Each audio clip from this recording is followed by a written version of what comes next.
So, Berto, we have some interesting emails that I want to get into. Very philosophical and meaty, if you will. There's a lot of meat on the bone. Ooh, okay. Let's get into it. What do you say? Let's do it. My name is Dr. Kirk Hahn. I'm a therapist, and I'm also a professor. My name is Humberto Castañeda. I like to eat bratwurst made out of veganese. Middle tier anonymous patron. She says, Hi, Kirk and Humberto. I wish with all of my heart that I could believe in any God, so I wouldn't feel so alone. I am trying to figure out how faith and connection work for others and why my brain won't do that. Do most religious people really feel the presence of their God? So just chiming in, what do you think, Berto? That's the question of the ages. You know, it's interesting because I grew up in a pretty homogeneous society when it came to this. I grew up in Colombia, and it's a Catholic country, and pretty much everyone you knew would be Catholic, would always go to this, church, and you would go to school. The school was Catholic, and you would pray the same way and everything. I happened to live with a father who is an atheist. So it was weird because my household was very different than the average. And from that sense, I felt like we stood out like a sore thumb. But at the same time, I also lived with my grandma, her sister, and my grandpa, and they were all quite Catholic and religious, and everyone else was religious. So I grew up Catholic. And I always just assumed that pretty much everyone had the same situation. But obviously that's not the case. There's many different religions. And one of my best friends actually is Buddhist by family, although he's not necessarily a practicing Buddhist. But and we were just having this conversation the other day because this question came up. And it's interesting. I do believe some folks believe or feel that presence. I will tell you that when I was a kid, I fully 100% believed that when I was praying, I was having a conversation. I won't say that I perceived anything supernatural, but it felt in my brain like I was actually having that prayer be listened to.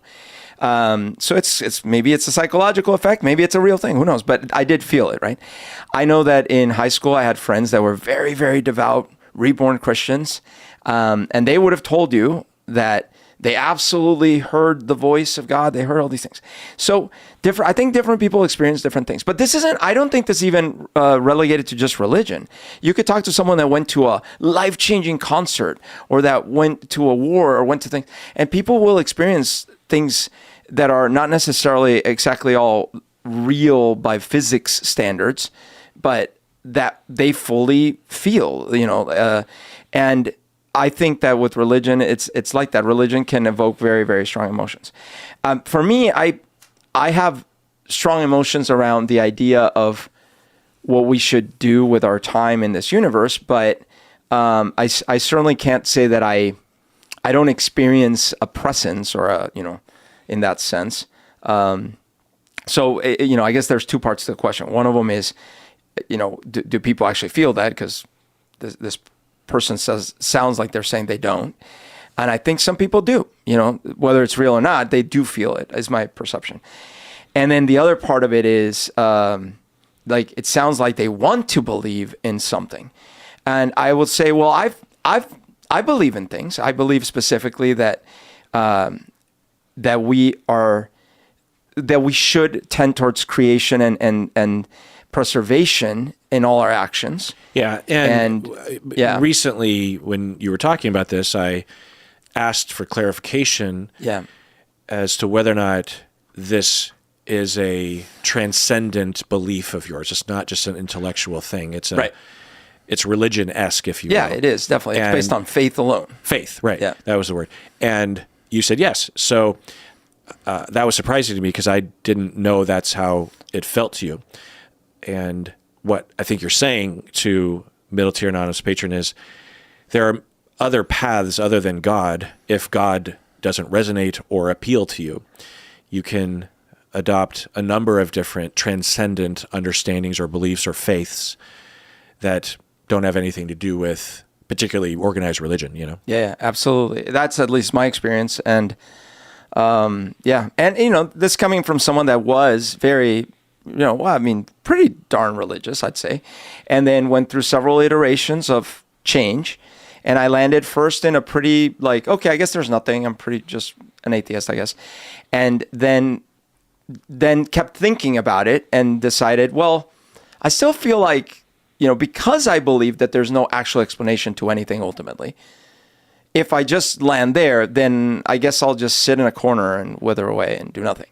And I decided for me that wasn't good enough. And I said, well, I think I still need a reason, or at least I need to understand what my raison d'etre is, or whatever. And I decided through faith, I was like, yeah, I have faith that it's better to like help others. It's better to conserve our planet. It's better to be kind to animals. It's better to all these things than not. Why? Because that's the faith part. Yeah, because you're choosing to believe. I'm choosing to believe. Yeah, and yes. I think another element that I imagine is true for you, which is usually true for people, is that it is a choice, and when you really look at it, there's no evidence of this meaning, and you're going off of faith. But I think often it resonates on such a deep level for us that we can't really even put into words what attracted us to this, or why it cohered, why it made sense to us, why did it fit? Because there's so many other faiths that you could have decided for yourself, And I think one element that I would say, middle tier anonymous patron, is it kind of depends on the way you were raised.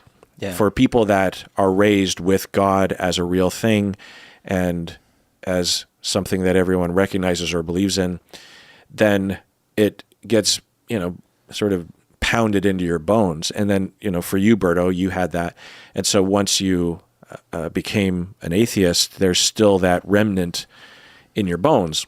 And it's possible that for people that don't have that in their upbringing, it would be even harder for them to find something that felt right to them. And there might not be something, Another element to this is that, and there's, I'm not the first person to say this, of course, that the notion of God could be a result of our childhood evolved, we evolved to be this way as children, to see our parents or our elders as omnipotent, omniscient creatures that can answer our prayers, that are overwatching us, that are there for us, that have a plan, that are all powerful. Because the world and ourselves is overwhelming and we're terrified, we need to have an exaggerated false notion of our parents to emotionally survive. Once we learn that our parents are not omnipotent and omniscient, we still have in our bones from our evolved, psychological mechanism, if you will, that there is a God out there. Right. And we might need that, especially as the world becomes more complicated and scary. And, it's well understood that we turn to God, even atheists, under extreme stress. Like you get diagnosed with cancer, or you get in a car wreck, or you hear that your wife has cancer or something, or there's a cancer scare. And suddenly everyone is turning to God, right? And it is possible that it's this echo of when we were children and there was a barking dog that was coming down the driveway, we would turn towards our parents because we believed that they would protect us, that they could do anything, even though they didn't necessarily know exactly what to do. We didn't know that they didn't. Right, but we needed to, and so we still have that, and research shows that under stress, under anxiety, people will become more religious. They will become also more conspiratorial mindedness because of they're trying to make sense of the world and finding God or trying to decide about is there not a God is all part of that, trying to resolve our own terror. But anyway, so that could be another factor for you, military anonymous patron, that you want to think about, is that unlike if you're not like Berto, having not been raised religious, your path might actually be kind of complicated by that. Not necessarily, but we don't want to But it could be. Yeah, I don't want to give the false expectation that everyone can find that faith, because it might not be in you. You know, that makes sense. I mean, the thing that I came to was this: I wanted two things, and they're not the same for me, at least. One was sort of like the understanding that there is a selfishness as humans to our actions, and they're all centered around what's best for humans. And that is just because we are a part of this evolutionary cycle. So as a result, us humans, we tend to look out for humans. That means that we eat animals that are not humans. That means that we cut down trees to build our human houses. That means we do things for humans. And you could look at that as right or wrong, but in some pragmatic sense, it just is, because humans are part of the evolutionary chain and we are here, right? So when I was looking at that, you could say all organisms are similarly selfish, right? Right. So when I was looking at that, I was saying like, okay, because of that, I actually don't have to worry too much about whether humans as a whole would try to survive. And by the way, parentheses, why was I even worried about this question? Well, because I think that's part of the thing, the fear of death, right? Like that's part of the question, is like, what happens when we die? All these things. So from one angle, I was asking myself, well, do I need to be worried that humanity will not survive? And I realized from one side, I think humans, because we're part of evolution, we actually want to try to survive as not only individually, but collectively, on average. Some people don't, but on average. But then the other side of it, which is the part that worried me more, was, but at the same time, we seem to not have a good long-term perspective on how to survive, because we're like burning the planet and we're burning all the animals and we're doing all this stuff, right? So that's where I was like, okay, I can see why someone would want to appeal to God, be like, well, save us from this stuff. But if I have reached a point where I had looked through the books and I was like, well, I guess I just no longer believe in this specific, myth, then what? And that's where for me, I decided, all right, since the thing that I know for sure is that I'm experiencing what I'm experiencing, and I can't be sure about anyone else, what is the next best thing that I could do? And that's where I came to that decision personally of like, okay, I'm participating in this whether I like to or not, meaning whether I choose to do something or not, I'm still here until I'm not. And therefore, if I'm going to be here, what am I going to do? And I look at what we see in the universe we see, and I look at the emptiness of nothingness and the beautiful music we create, and I decide to go more towards the beautiful music we create. And that's my personal choice based on faith. Yeah. That kind of journey I came to through reading, through thinking about it, through lots of conversations.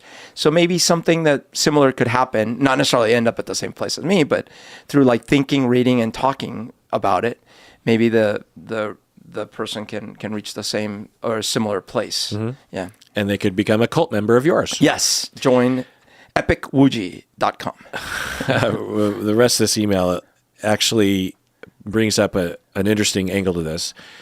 So she's like, do most religious people really feel the presence of their God? I have tried to believe, but I feel like I am playing imaginary friends. Maybe I'm overestimating how much connection people can feel to God. Just chiming in. Yeah, no, you're not overestimating. People absolutely feel that. Now, when you actually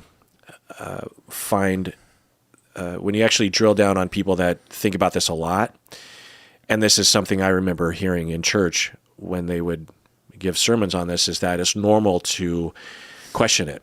And there are moments or periods of your life where you might feel like maybe there is no God, or you're angry at God or resentful or something. And even learned ministers will talk about that. They'll talk about their own crisis of faith or their own ups and downs about that. That's why it's called faith. It's not a scientific proof. It's something that you conclude or you feel or you choose or you learn over time or something. There's a lot of different angles to it. There's, a whole philosophy among learned theologians around faith and da da da da. But overall, yeah, they absolutely, when they're in the faith, they absolutely feel it. It's not a choice. And even for some atheists who grew up religious, they can't shake this notion that there is a God, even though they know there's not. Right. But it feels like there is. And the flip side, the fear that they're wrong, or the fear of the consequences of, that is something that can be hard. Yeah, depending on the religion, there can be explicit or implied consequences to those members who lack faith or that. Right. Anyway, I grew up as a very mature child, quote unquote, supporting my parents through their dramatic and frightening crises. And at school, I didn't really feel comfortable around most kids, so I always found the ostracized kid and kept them company. I haven't felt supported or comforted by other people in my life. I really wanted to, but it doesn't work and just feels bad to me. It reminds me very much of how I feel about God. Could my brain just be wired wrong? And am I lacking the ability to feel connected to anything? End of email. Yeah. So this next bit is, you're wise to wonder if this is connected, because it very well could be. So as I was talking earlier, that for kids that are raised well enough anyway, or at least they have this element, that they naturally turn to their parents as essentially gods. They are oriented that way. It's likely that we evolved to come out of the womb, or at least as soon as we gain consciousness about others, at the age of like 6 months or something, we have this natural tendency to see our parents or our caregivers as gods. But if life proves otherwise, that, very early in life, when you're 1, 2, 3 years old, and you're realizing these are not gods. These are human beings. They're flawed. I cannot depend on them. They don't have power. They don't know what they're doing. In fact, they're harmful to me. Then you quickly realize that that is not a thing. Gods are not a thing. And later in life, it might actually be very difficult, one, to even just conceive in your heart of a God. But you would also potentially have a lot of unsafety and trauma around even imagining that there are, because you know from experience that when you did depend on that or hope for that or look to that, it did not pan out. In fact, to hand your power or to hope that these caregivers were going to care for you and protect you might actually resulted in bad things for you. So for you, as you're struggling with this question or wrestling with the question and even seeing other people, you might have a lot of complexity around that question. It doesn't mean that through therapy or through recovery that you will naturally connect with your inner God feeling, but it makes sense as to why you're mulling over this question because of this early childhood experience. And you might be looking at religious people and thinking, you chumps. You realize that to hand your power or to assume or to have faith that people are going to protect you is a fool's game, which, of course, to you, it did work out that way. All right. Interesting. Well, let's take a break. We get back. Another email. What do you say, Berto? Let's do it. All right, we're back from the break. Another email here from Middle Tier Anonymous patron. They say, hello. I have recently caught wind of information about a family member that I don't know what to think about. So, Berto, this email is kind of long, but it's interesting, and I think I sent it to you. Oh, okay. My cousin, who is a 30-year-old man, my cousin is in jail for child pornography-related charges. The police came to his home and used a battering ram on the door and seized all of his technology.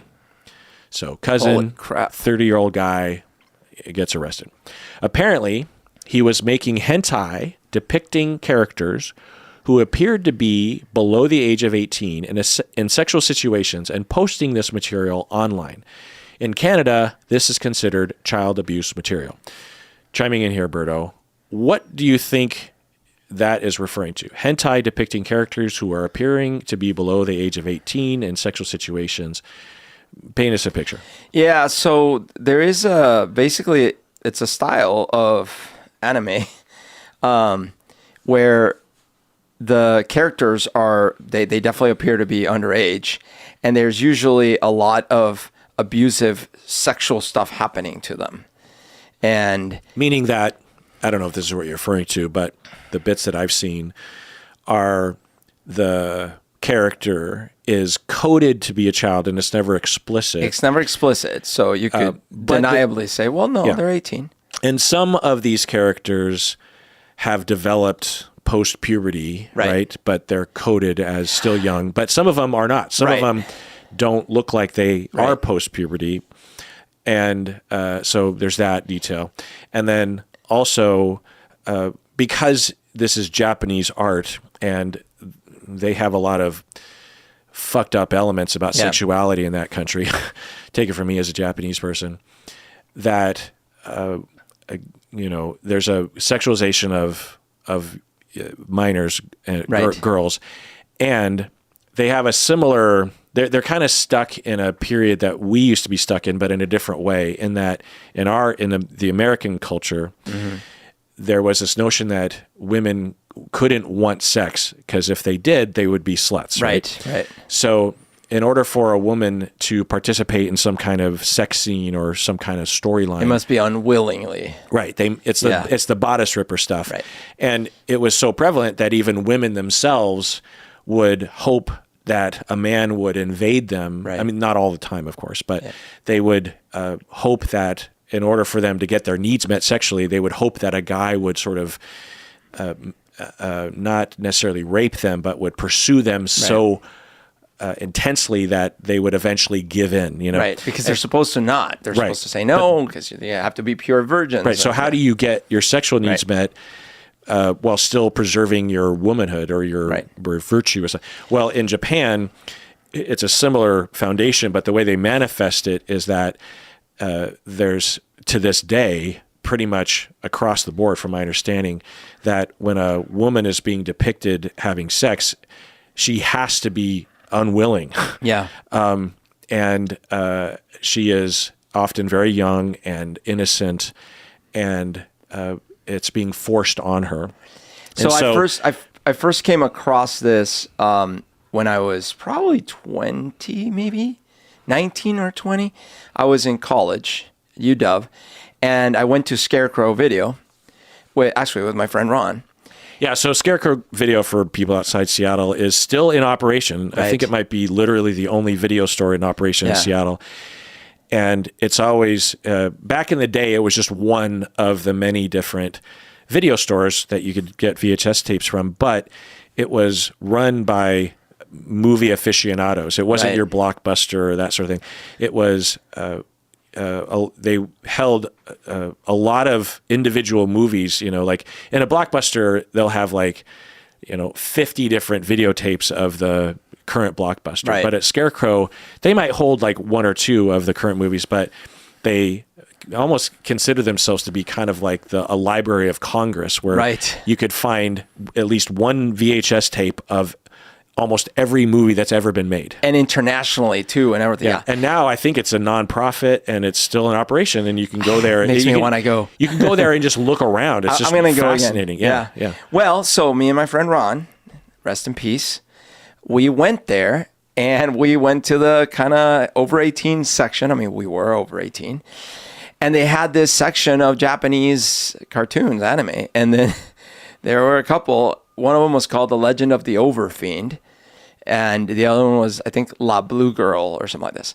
We rented these, and... Knowing it was porn? No, we didn't. I mean, we knowing it was anime, but the cover did look like... It's like, the cover of The Legend of the Overfiend, there's this monster with tentacles. And yes, there seems to be something going on with a woman or something, but took it home, watched it, and we were both like, what the hell are we watching? Because it's essentially this huge giant octopus creature doing horrible things to these women. Raping. Basically, yeah. And I mean, they present it as like, no, they're attacking. It's like, because it's kind of like battles. They're battles, right?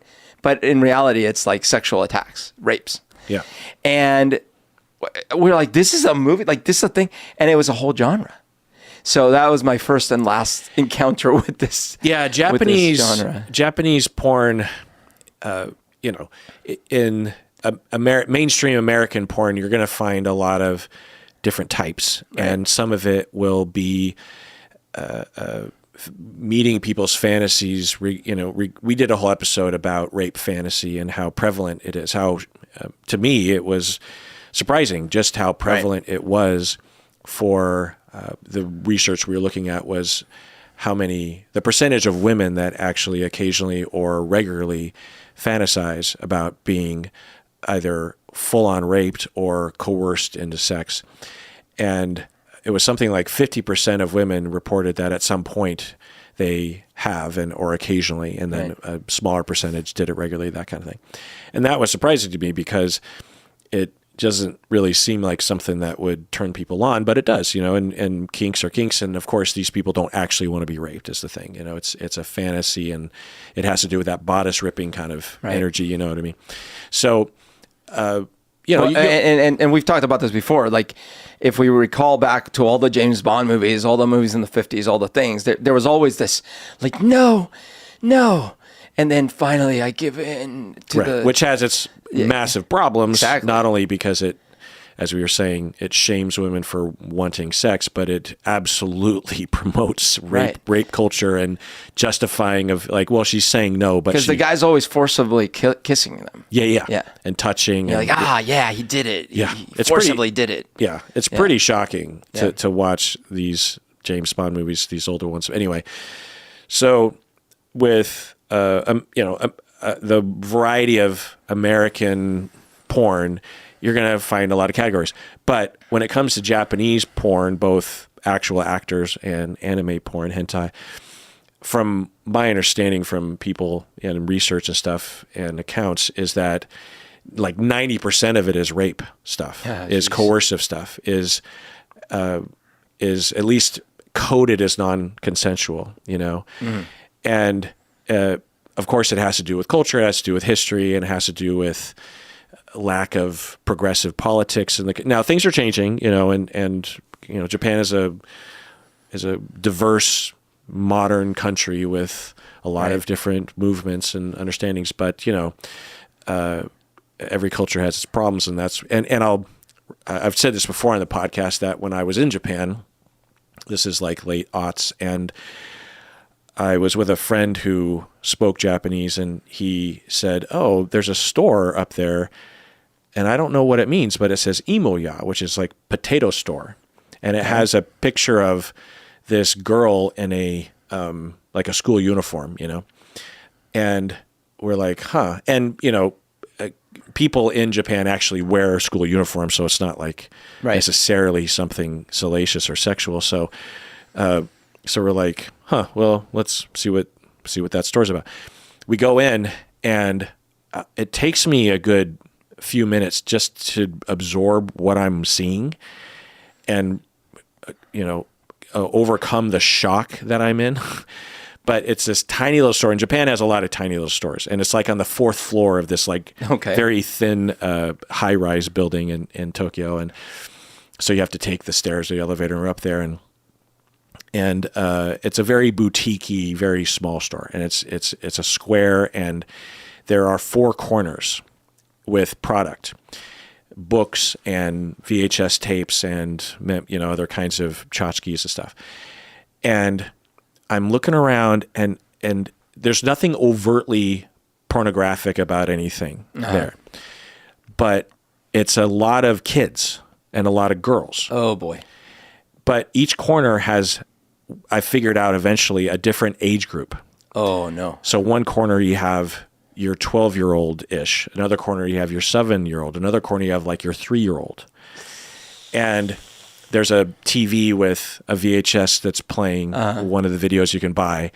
And it's a young girl like in or like a bathing suit, like playing. Oh no. And it's just her, you know what I mean? my It's not a movie. It's Right. just someone abusing a child and Yeah. filming. And I'm watching this and I'm like, there was no password to get in. This is not the dark This web. is just a store. This is a store. And afterwards, I'm, in utter shock, and I'm asking around, like, how is this, Yeah. and of course, this is late aughts. Things have changed since then. But people told me that it is illegal. It's not legal to have that kind of material, but it's not necessarily enforced. Oh. And it's also, at least back then, to even report it and for the police to pay attention to it, since Japan is such a different culture than mainstream American culture, that it, when they say shame-based culture, I feel like Americans, because I'm American, Right. We don't really understand what that really entails. Sure. That, because when we hear that phrase, we think, shame. Yeah. I know shame. Right. I've felt.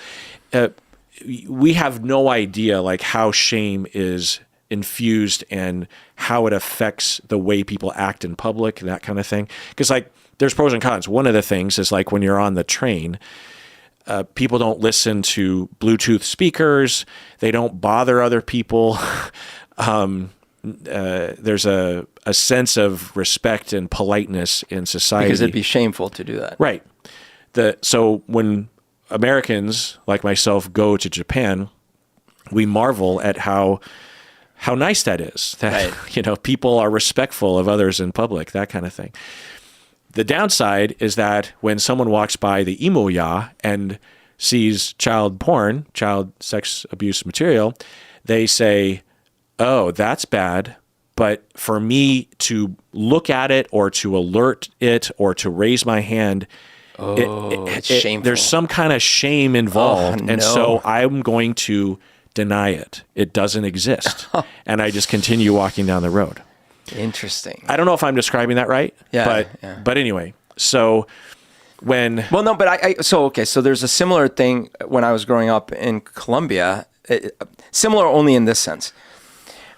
It definitely was... It was seen as you just mind your own damn business kind of thing. So the idea of if your neighbor, let's say your neighbor is, this was a very common thing. In the stores, this isn't like that now, but when I was a kid, you would get different prices depending whether they know you or not. So you'd go to the store down the street, and because they know you, your Coke costs, 50 pesos or something. But then this other person comes by from a different neighborhood, they go to the store and the Coke costs 75 pesos. So that was very common, right? But it wasn't probably legal. It's like, or, I don't know about legal, but it wasn't supposed to be like that. But you certainly would never say anything about that because of a similar sense of like, I shouldn't raise my hand. I shouldn't make a spectacle here. I shouldn't be the one I'm not going to be the one to tell the authorities anything about stuff. Like a similar thing like that. And I just saw it everywhere. Like, it definitely things have changed, but it's kind of like, I don't want to stand out, I mean, I wonder if it has to do with the dark years in which Pablo Escobar and other crime lords would, I could see living through that and saying, when I'm in public, I'm just going to keep my head down. No, absolutely. And it goes way before that too, because like, look, there's this whole period of Colombian history in the mid 20th century that was called La Violencia. That period is called the violence, and it lasted for a long time. So it wasn't just the Pablo Escobar years. There was violence all along, right? So absolutely, I think you're right. It's this sense of like, I don't want to get hurt or killed. I'm just going to keep my mouth shut, walk, go home, mind my own business. Yeah. Doesn't harm me to have this happen. Right. And on the off chance that it would harm me to report this, I'm just not going to report it. Yeah. Japan's different than that. I don't know if there's a history of that kind of thing that has been passed down through the generations. But anyway, this all brings it back to middle tier anonymous patron, their cousin being arrested for making and distributing hentai pornography depicting characters who appear to be children. So that's why we have to explain this context for people that might not know about it, because it's like, well, what does that mean, appear to be children? Like we said, it could be a fully post-pubescent character. This is drawing, right? Right. So it could be a post-pubescent character who is coded to be, in middle school or that sort of thing. Or it's a prepubescent or a mid-pubescent person who is also coded to be young, but it's not explicit. Right. It's not saying, I'm 13 or whatever. It's just never mentioned how old they are. And these hentai depictions can also be fantastical. They can be furries, They could be a fox head with the body of a human, or they could be an alien or something. Right. So it's just like it's not humans. It's, right. So it's like, we don't know how old this is, and they're now, and they also say in Canada, this is considered to be child abuse material, meaning illegal. I think in the States, it's not. I don't think it is. Yeah. Yeah. Cause I've interviewed, identified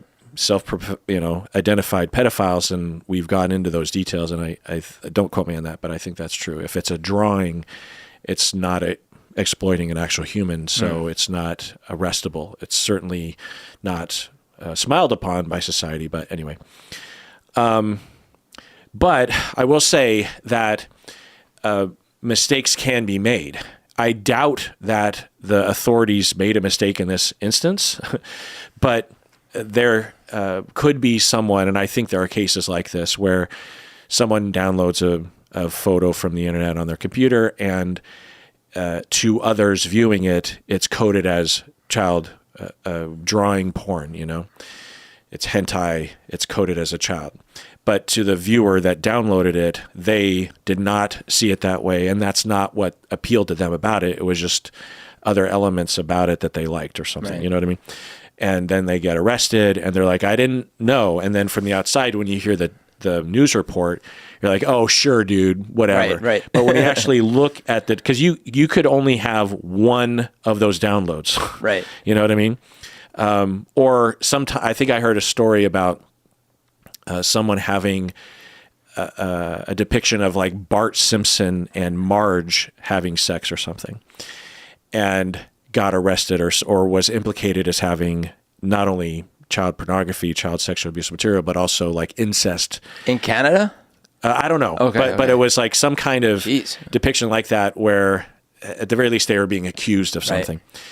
And there's a lot of reasons why someone would download it. Now, we can get into the guidelines for this sort of thing, or right. And I'll get into the research as to the likelihood of if someone was partaking in this kind, especially if they're creating it and distributing it, what that could mean about their intentions or their impulses or their history. You know what I mean? But I just wanted to get into some of the nuances, because a Middle Tier Anonymous patron is viewing the situation and wondering, am I supposed to hate my cousin or not? Right. Essentially. Right. So going back through the email again. So we've established the background. Now we can read this long email. I have recently caught wind of information about a family member I didn't want to know, about a family member I don't know what to think about it. my dyslexia sometimes kicks in. Okay. My cousin, 30-year-old male, is in jail for child pornography-related charges. The police came to his home and used a battering ram on the door and seized all his technology. I'm in Canada, Apparently, he was making hentai depicting characters who appeared to be below the age of 18 in sexual situations and posting the material online. I feel conflicted because if there were no actual children involved, actual humans, did he really commit a crime? I want to be clear that I personally find this type of thing repulsive, but if no children are actually involved, is it a crime? So just chiming in, yeah, and that is a debatable thing apparently, because I think in the United States they've ruled a different way. Going on. My aunt, so the mother of her cousin, right, or their cousin that got arrested. My aunt wants support for her son. My aunt is asking the extended family to support him, but I am conflicted. Support him as in like just... We'll get into that. Yeah, okay. It has been difficult to get questions answered about the entire ordeal. So just chiming in, it sounds like anonymous middle tier patron and others have been inquiring, like, well, what exactly did he do? Right. And or has he done other things? Like, are there other indications that is it just these downloads, or what else is going on? Yeah. And the aunt has not been forthcoming. My aunt says that only the police and our cousin know what the content was specifically depicting. So just chiming in here, that's quite possibly true. Why would the aunt know what her son was making? And so at this point in the legal stages, the aunt's son, the anonymous patron's cousin, and the authorities are the only ones who really know, because they haven't released the details. But anyway, also, it's not clear if he shared this material with minors or people he believed to be minors. I should also mention that my cousin has autism, and animation has been a very special interest for him. The type of support my aunt wants for him is for us to send him letters, but I don't have the information I need to feel comfortable supporting him. My aunt shared with my brother that our cousin told his friends that he went to the U.S. to visit family instead of the truth that he's in jail. Okay, so just chiming in. So one of the measures that the aunt is taking to support or mask her own shame is that everyone's asking, where is this guy? And the aunt is telling everyone, oh, he's just out of town. Right. And so going on. Then my aunt wanted my brother to go around the city where he lives and take pictures so she and my cousin can Photoshop my cousin into the pictures to, quote unquote, prove to his friends that he was in the United States. Oh, no. That's pretty going the extra mile. To top it off, my other aunt sent my brother, so this is yet another aunt, right? My other aunt, who is in support of her nephew, this cousin, to top it off, my other aunt sent my brother a long text about her plan to create a Facebook group where my cousin would be inserted, showing that he was helping my aunt and uncle move, which they recently did, but not with my cousin helping, to further push the narrative that he was in the U.S. and not in jail so his friends won't reject him. Wow, that is going a long ways to hide the truth. Yeah. I'm a big supporter of free speech, and I don't judge people who have fantasies or fetishes. I certainly don't think anyone should be in jail for these reasons. My questions are, how great is the chance that someone who engages with this type of hentai actually wants to harm children? Is he building up to something by creating and distributing it? Is this like a slippery slope kind of thing, testing the waters? Do you think there are things my aunt is hiding based on her willingness to lie and deceive my cousin's friends? I just want to know if he is a predator or not. End of email. But I want to get to this before we go into those questions, Berto. What do you think about this deceptive thing the aunt is saying? Right. We need to trick all of his friends into believing that he's just out of town, and so we need to do this elaborate. I don't understand why she can't just tell the friends he's out of town. Why would she need to go the extra mile to prove that he's out of town? I mean, why would the friends not believe he's just out of town? Yeah. I mean, getting back to that embarrassment thing, like I could see how it's basically, this kind of dual feeling of, well, on the one hand, I'm sort of in denial as the aunt. I'm in denial that this is happening. Like, this is not, there's got to be an explanation. And number two, like, well, even if it is, his whole life shouldn't be ruined. So what can I do to like help preserve normality? And, right. Maybe he's just, he's out of town. Right. So from the outside reading this email, at least for me, it's easy for me to say like, screw her. Or he sounds like a creep. Never mind. But imagine if you, really understand cases like this, there's a chance that he just made a mistake. Right. And he's not a pedophile, and even the art that he made isn't actually exploiting of children at all. Sure. And it isn't even proposing to exploit children. Maybe he just doesn't really understand the line because he is following a tradition in Japan. Right. And he might just be accustomed to that, and he just thinks, and he sees a lot of American outlets that are making stuff like this, and he just doesn't know that it's not okay in Canada. And maybe this is even just 1% of the stuff that he makes. The other stuff he makes is all above board or something.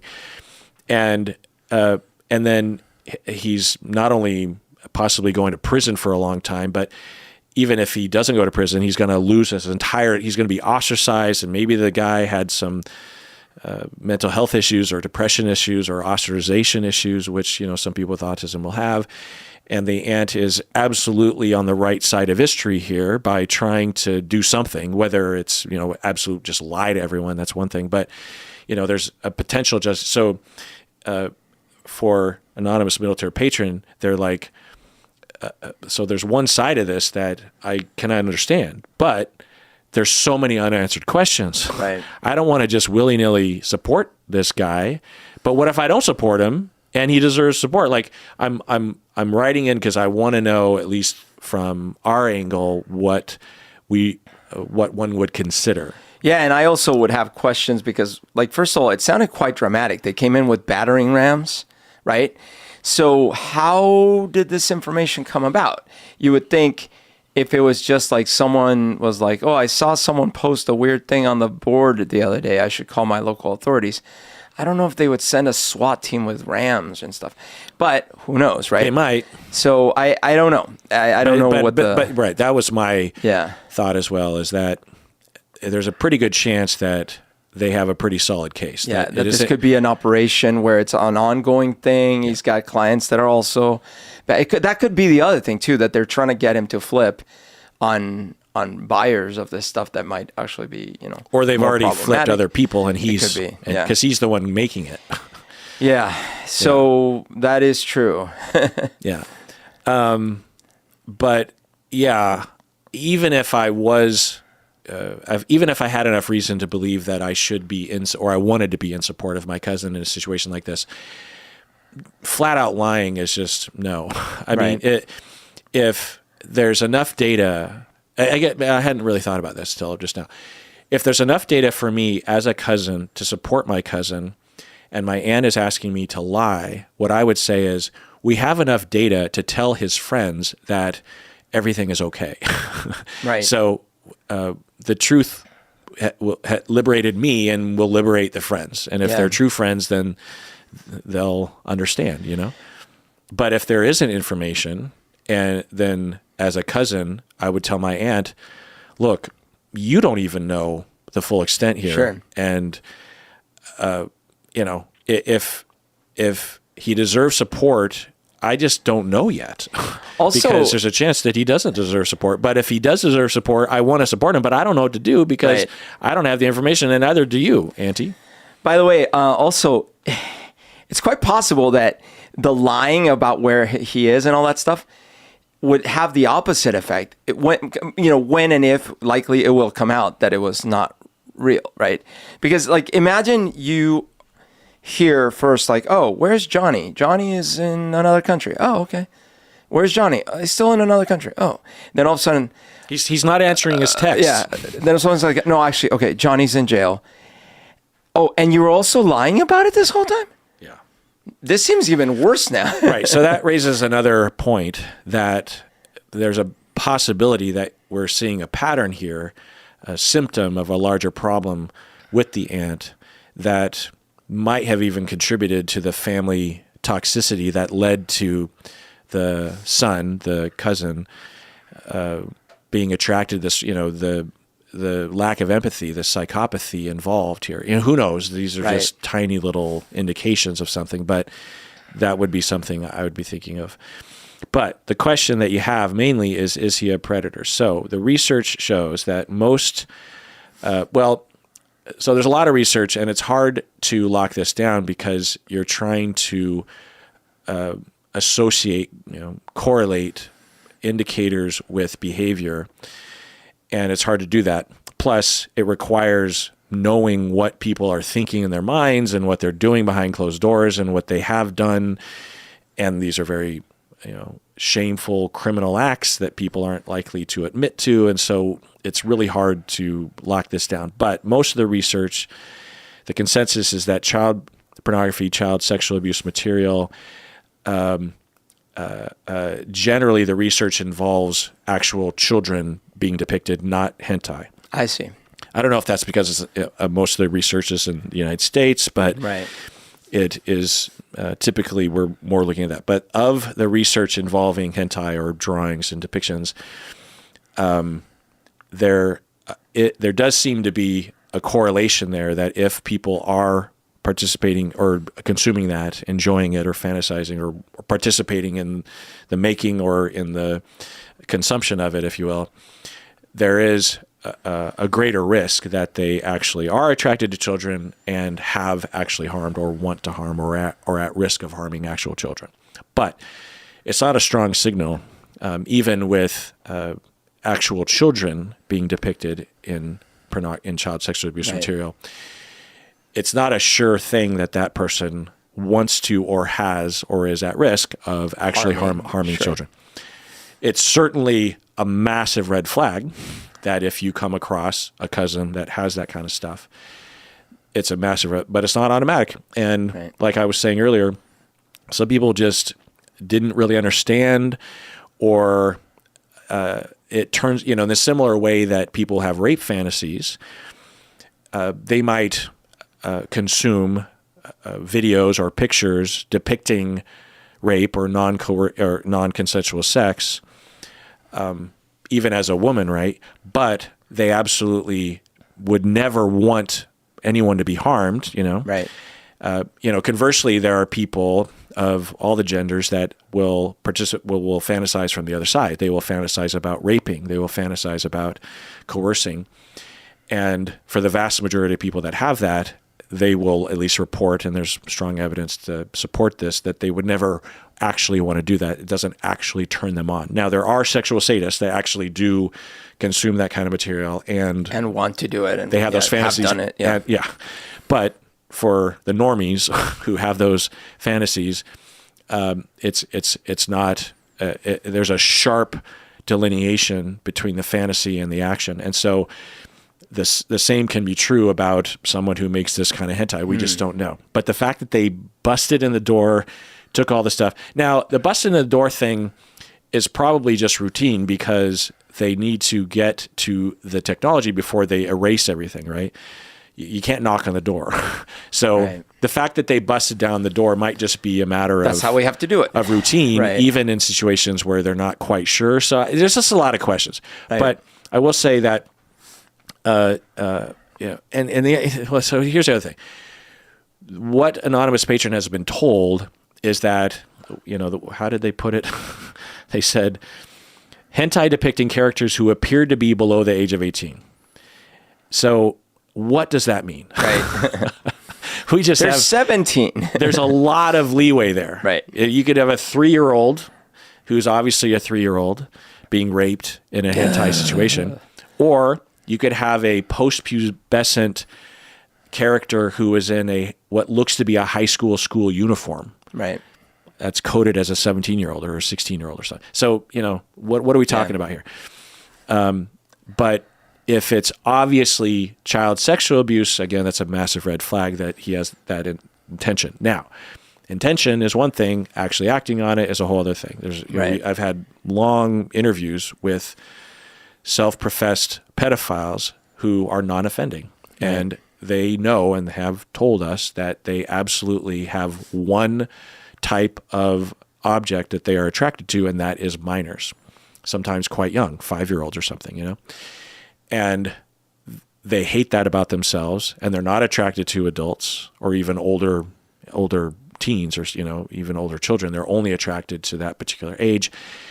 And they are dedicated, because they're regular non-psychopathic people, to never acting on it, not even fantasizing about it because they don't want to go down that road. So, And in that way, it's similar to someone who has an addiction to alcohol or something, and they have it, but they're dedicated to not drinking that alcohol. Right. So even if he is a pedophile, is attracted to children, and is creating this art in the act of satisfying that need, that does not mean that he's actually a harm to actual human beings. It's a red flag, but it's not automatic in any way. So you just don't have any idea. And anonymous patron, what I would say is, since the range of possibilities here is so great, Right. that everyone can make their own choices about that. For some, they might say, look, innocent until proven guilty. So I'll support him because I don't have any reason to believe that he's guilty, and I don't even know what he's being accused of. So I'm not going to let the police dictate how I feel about my cousin. I love my cousin. I'm going to support him. But if something comes out, gives me reason, then I will turn.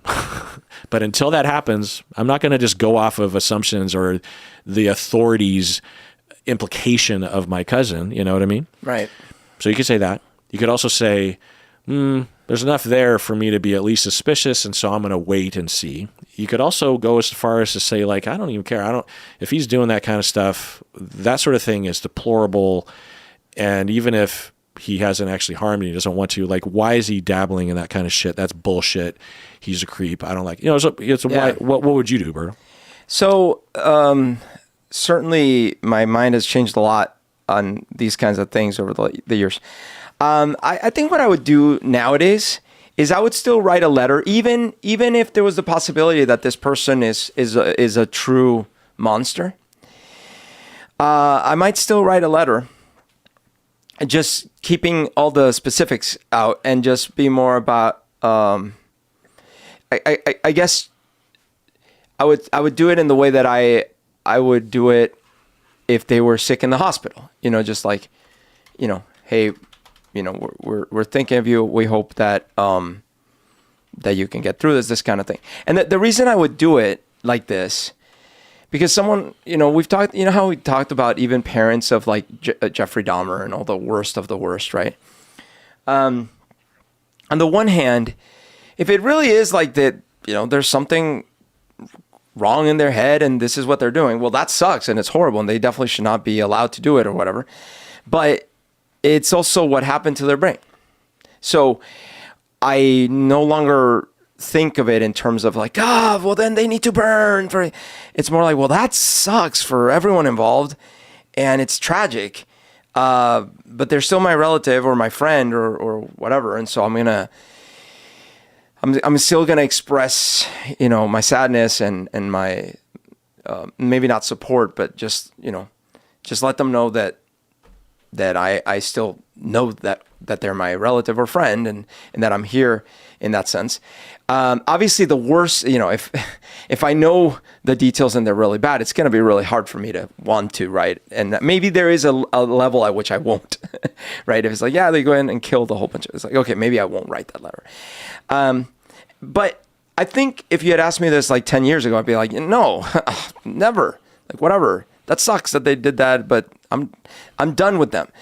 But first of all, in this story, there's enough ambiguity. We don't actually know the full extent. Like it could be really bad. It could be not as bad. But what I do know is that it is a cousin. And now, if I didn't have a relationship at all before this, and maybe I just don't feel compelled to help, right?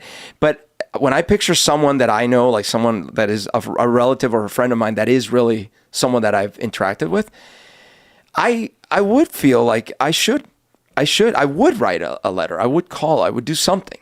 Right. Right. What you're being asked, anonymous patron, is, I guess, to some considered support, but really what you're being asked to do is to participate in a grand conspiracy lie to trick a bunch of people into believing that he's not being detained. Yeah. That I would, by the way, I would definitely would not do that. Right. So if we're talking about support, right. You can absolutely provide empathy and support without either direction, right? Yeah. Especially in the position that you're in where no one knows. You can absolutely write him and say, hey, I hope you're doing okay. Do you need anything or whatever? Absolutely. For the aunt, you could help her out at home or be a shoulder to cry on or help in whatever logistical ways that she's trying to advocate for her son, legally or something. But the family seems to have a problem here because there's another aunt that's doing something. It seems to be a legacy that's playing itself out. And the fact that you're being asked and the fact that you're in the conundrum, because for me and Berto, we don't come from families that deceive, that like participate in grand conspiracies. So immediately for us, if I had someone that asked me to do this, even if I thought they were innocent, I would say, no, I don't lie. Right. That's not a thing. And why are you? And I've been asked to do that. I've been asked by an extended family member. It wasn't this intense, but it was related. It was a religious thing. And they were ashamed of other people in the family living in sin, actually, in quotes. Yeah, right. And I was being asked to lie to everyone else in the family. And this is sort of a section of the family. It's not like my main family. That I was being asked to lie that these people weren't living together. And it gets weird because, of course, I'm like, I'm not going to lie. Right. Plus, I don't even believe in that. And if people are gonna judge that, then what the fuck, That's man? nothing off me. These are grown adults. Yeah. These are 30-year-old adults. Like, grow Leave the them fuck alone, up, man. But this very extended family member, it was, very Catholic and had a lot of Catholic people around them, and it was absolutely a shameful, horrific thing. Oh boy, yeah. And so I'm trying to remember what I did, but I think I just avoided the whole thing. I think I was just like, okay. And then when it came to the time to lie, I just would change the subject. I didn't lie, but I didn't confirm. Right. And because I'm not going to lie, but I'm also I didn't have the confidence, or I didn't feel comfortable, because for me to actively not lie would be to completely alienate this extended family member and would incur a lot of conflict from. I mean, I suppose looking back, I should have just immediately or at some point said, look, I get it, but I have to tell you, I can't lie. Right. And if your people are against it, I guess that's just the way that it is, But I'm not going to bring it up, but if I'm directly asked, I'm not going to lie, and I'm sorry about that. I just can't do that. But I'll do everything on my power to avoid the topic. But I didn't do that. I just was like, okay, and then I'm like, what the fuck? Yeah. And then when the time came, I just avoided, because it's not like that topic would come up very often. But anyway, so it's easier said than done is the point. Yeah. But I want to be clear to you, an honest patron, is that you're not being asked to support, you're being asked to lie. And you can support in your way if you want to. You could also not. You could also be like, look, I don't know what happened here. And the fact that the authorities are looking, strongly into this and detaining him, I think there's some possibilities there something much worse is going on. And not only can I not support under that possibility, but I would consider this cousin to be a deplorable, horrific human being that deserves rejection and my spite, not support. So I but there's a chance that's not happening. So I'm just going to wait and see. And it sucks if he's innocent because I'm not reaching out, but I don't know what to do. Yeah. And, it's just kind of lesser of two evils, I will say that last point though is one other reason to consider sending a supportive letter. Again, you don't have to endorse what they may or may not have done at all. You don't have to even touch on that at all. You can just say, I heard, you're going through some hard times. I'm very sorry. I always be your cousin, whatever, some of that. And because of that last point you made, like there's a chance that maybe it's wrong. Maybe and then you didn't support it. Because like the worst thing, like let's think of the worst thing that happens. Let's say it turns out that they're a true monster psychopath and this was just the tip of the iceberg and all these things. And you sent an email saying that you support your cousin. Are you going to jail? Are you burning in hell because you did that? No, that's the worst thing that happens, right? But the worst thing that happens the other end is that you didn't support a relative at all that you care about, supposedly. Right. Like, yeah. I'm basically just putting it into other words, but one angle you can take it is, of the things that you can do, writing a letter or calling them on the phone or something, think about the either end of the reasonable spectrum if looking back you would be okay with it. So Right. let's say he's guilty. So what letter could you write to him in this moment that you would be okay with Right. when you learn he's guilty? Or if he's completely innocent, what letter could, there's a Venn diagram there. It's a hard Venn diagram to kind of determine, but Right. there might be something in there. And again, you just don't know, So, yeah. Well, let's take a break. And then when we get back, I just want to have a palate cleanser for like 5 minutes because this was an intense thing. Yes. So what do you say, Berto? Let's do it.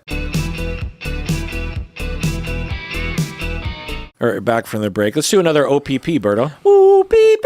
These people are upper tier patrons at the mug level and higher who have Wow. been a patron for the longest time. We've already read a bunch of people that have been patrons since like 2015, and there was my sister in there. Yeah. So and we talked about Anna Kendrick. That's right. But let's read the next person. Dr. Francesca has been an upper tier patron since 2021. Nikki Smith, also since 2021. Wow. Renata, from God knows where, 2021. Teresa from Czech Republic. I wonder if Teresa is the artist that sends those really surreal That drawings. could be. Because I think Yeah. her name was Teresa. Well, that's my mom's name, so. Nikki from Calgary, Canada, speaking of, since 2022. And Cheryl from God knows where since 2022. Thank you so Yay. much for being a patron, for being an upper tier patron, and for being a patron for several years. The vast majority of my income that literally pays my bills and Stacy's bills is through the patrons. Right. It's the reason why I can dedicate so much time to the podcast instead of working at the university full time. Right. Okay, I'm going to read. Okay, so you get to pick Trivia.